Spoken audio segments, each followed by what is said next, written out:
Hello my YouTube family, this is Renu Verma and welcome back to my YouTube channel Gaining Grades. So guys, जैसे कि आप सभी जानते हैं कि हम बेसिक्स ऑफ अकाउंटिंग सीरीज़ की स्टडी कर रहे हैं, जिसमें ऑलरेडी वीडियो इंग्लिश में भी बन चुकी है। आप चैनल के प्लेलिस्ट में जाकर चेक कर सकते हो। एंड हम हिंदी सीरीज़ स्टार्ट कर चुके हैं, जिसमें first and second video already upload हो चुकी है, जिसमें फर्स्ट पार्ट वीडियो पर हमने meaning and definition of accounting के कंसेप्ट को समझा है एंड सेकेंड पार्ट वीडियो पर हमने ऑब्जेक्टिव्स ऑफ अकाउंटिंग के कंसेप्ट को समझा है। सो this is the third part of the series basics of accounting series in Hindi. आज हम पढ़ने वाले हैं कैरेक्टरिस्टिक्स ऑफ अकाउंटिंग के कंसेप्ट को आज हम समझेंगे। यहाँ पे मैंने कुछ 8 कैरेक्टरिस्टिक्स को मेंशन किया हुआ है, जिसे मैं वन बाय वन आपको एक्सप्लेन करूँगी। तो जैसे कि आप देख सकते हैं, यहाँ पे फर्स्ट पॉइंट लिखा हुआ है accounting is an art as well as science. Accounting जो है एक आर्ट भी है एंड साइंस भी है। Accounting is an art and as well as science, इसका मतलब है कि अकाउंटिंग जो है एक कला भी है और विज्ञान भी है। कैसे कला और विज्ञान हो सकता है अकाउंटिंग? फॉर एग्जाम्पल बताती हूँ, जब हम अकाउंटिंग प्रिपेयर करते हैं तो जैसे कि मैंने आपको अपने फर्स्ट वीडियो पे भी बताया है कि हम कुछ 7 मेजर स्टेप्स को फॉलो करते हुए ही अकाउंटिंग प्रिपेयर करते हैं। तो वो सारे 7 मेजर स्टेप्स को हम एक सिस्टमैटिक वे पर एक फॉर्मेट में फॉलो करते हुए अकाउंटिंग प्रिपेयर करते हैं। इसलिए अकाउंटिंग को एक कला बोला जाता है, क्योंकि वो उसे उस सिस्टमैटिक वे पे उस सारे प्रोसीजर को फॉलो करते हुए जब हम अकाउंटिंग प्रिपेयर करते हैं, उसे प्रिपेयर करना भी एक कला होता है, इसलिए उसे एक कला कहा जाता है।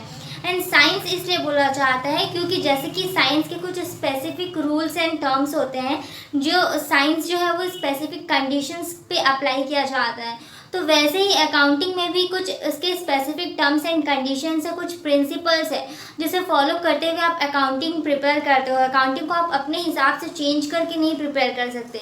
जो उसके प्रिंसिपल्स एंड रूल रेगुलेशन है, उसे फॉलो करते हुए ही आप अकाउंटिंग प्रिपेयर करते हो, जैसे कि साइंस में किया जाता है। तो वैसे ही इसी प्रकार से इसे अकाउंटिंग को आर्ट भी बोला जाता है एंड साइंस भी बोला जाता है। तो सेकंड पॉइंट कैरेक्टरिस्टिक्स की है हमारी, accounting records only financial transaction. Financial transaction को ही रिकॉर्ड किया जाता है। फाइनेंशियल ट्रांजैक्शन का मतलब जो बिजनेस में जो भी ट्रांजैक्शंस हमारे हो रही है वो फाइनेंशियल ट्रांजैक्शंस ही होने चाहिए, तभी हम उसे रिकॉर्ड कर सकते हैं अकाउंटिंग में। इसका मतलब होता है कि सपोज अगर जो बिजनेस ऑर्गेनाइजेशन का ओनर है, अब उसके कुछ पर्सनल ट्रांजेक्शन्स, उसके पर्सनल इन्फॉर्मेशन है, लाइक वो अपनी वाइफ से डिवोर्स ले रहा है या उसके घर पे कुछ पर्सनल इश्यूज हो रही है, या तो उस चीज़ के ट्रांजेक्शन्स को हम रिकॉर्ड नहीं कर सकते। हम ओनली फाइनेंशियल ट्रांजेक्शन को रिकॉर्ड करेंगे, मतलब जो मनी के टर्म्स पे हो, जैसे कि फाइनेंशियली कुछ लॉस हो रहा है, कुछ प्रॉफिट्स हो रहा है, हमने कुछ परचेज किया, सेल किया, जो भी हमारी financial status, financial economic information से रिलेटेड हो, उन्हीं ट्रांजैक्शन को हम अकाउंटिंग में रिकॉर्ड करते हैं। So this was the second point. So third point हमारा है accounting records transaction in monetary terms. Transactions को मनी के टर्म्स में रिकॉर्ड किया जाता है। बिजनेस में जो भी ट्रांजैक्शंस हो रहे हैं, सेल के, परचेज के, इन्वेस्टमेंट्स के, जो भी ट्रांजैक्शंस बिजनेस में होते हैं, उसे पहले मनी के टर्म्स में मेजर किया जाता है। मेजर करने के बाद ही हम उसे अकाउंटिंग में रिकॉर्ड कर सकते हैं।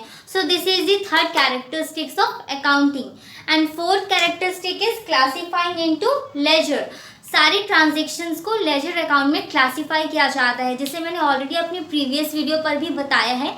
डिटेल में आप वहाँ पे जाके चेक कर सकते हो। शॉर्टली यहाँ पे बता देती हूँ कि जो भी ट्रांजैक्शंस के रिकॉर्ड्स हम मेंटेन करते हैं अकाउंटिंग में, वो सारे ट्रांजैक्शंस के एक सेपरेट अकाउंट प्रिपेयर किए जाते हैं, जैसे कि कैश के account, sales account, purchase account, stock account. ये सारे अकाउंट को अलग अलग सेपरेटली प्रिपेयर किया जाता है, जिसे लेजर के नाम से जाना जाता है। जो भी अकाउंट हम सेपरेटली प्रिपेयर करते हैं उसे लेजर बोलते हैं, इसलिए इसे क्लासीफाइंग इनटू लेजर के टर्म्स में डिवाइड किया गया है, जिससे कि डेटा जब हम फाइंड करें तो हमें ढूंढने में आसानी हो। सो फिफ्थ पॉइंट हमारा कैरेक्टरिस्टिक्स का है समराइजिंग दी ट्रांजैक्शन। ट्रांजैक्शन को समराइज करना।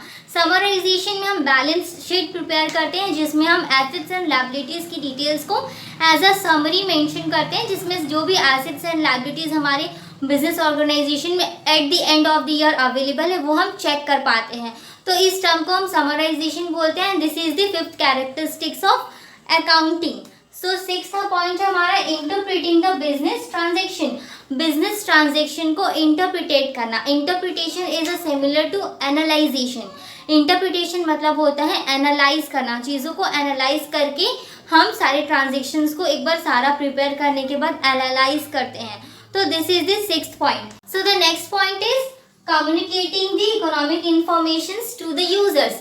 यूजर्स को बिजनेस की जो भी अकाउंटिंग इन्फॉर्मेशन है और इकोनॉमिक इन्फॉर्मेशन है वो इन्फॉर्म किया जाता है। जब हम सारी 7 स्टेप्स को फॉलो करते हुए पूरे अकाउंटिंग की डेटा प्रिपेयर करते हैं, देन हम यूजर्स को ये सारी इन्फॉर्मेशन शेयर करते हैं ताकि यूजर्स जो है फर्दर डिसीजंस, बिजनेस में होने वाले इंपॉर्टेंट डिसीजंस को ले सके। तो ये हमारा मेन पॉइंट है जो हम 7 मेजर स्टेप्स फॉलो करते हैं। उसमें भी ये सबसे लास्ट मेन पॉइंट होता है, क्योंकि हम अकाउंटिंग की डेटा प्रिपेयर ही इसलिए करते हैं ताकि हम यूजर्स को ये डेटा शो कर सकें एंड यूजर्स को वो इजीली अंडरस्टैंडेबल होना चाहिए ताकि वो अपने बिजनेस में होने वाले जो भी इंपॉर्टेंट डिसीजंस है उसे इजीली ले सके। ठीक है, लास्ट पॉइंट हमारा कैरेक्टरिस्टिक्स का है, it helps in determining the profit and loss of the business organisation.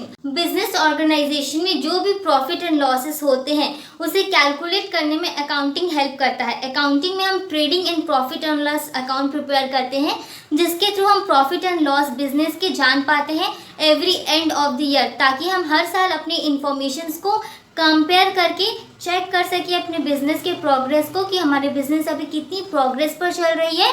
कैसे जान पाएंगे? जब हमें प्रॉफिट एंड लॉस का पता चलेगा तभी हम ये सारे इन्फॉर्मेशंस को कंपेयर कर पाएंगे। So these are the main 8 point of characteristics of accounting. I hope आप लोगों को कैरेक्टरिस्टिक्स की पॉइंट समझ में आ गई होगी। I hope you like the content. If you like the content so please tap to the black thumb and make it blue and also subscribe to the channel and do not forget to hit the bell icon so that you can get notified whenever I upload my videos, and do share the videos to all your commerce buddies, all the students of accountancy.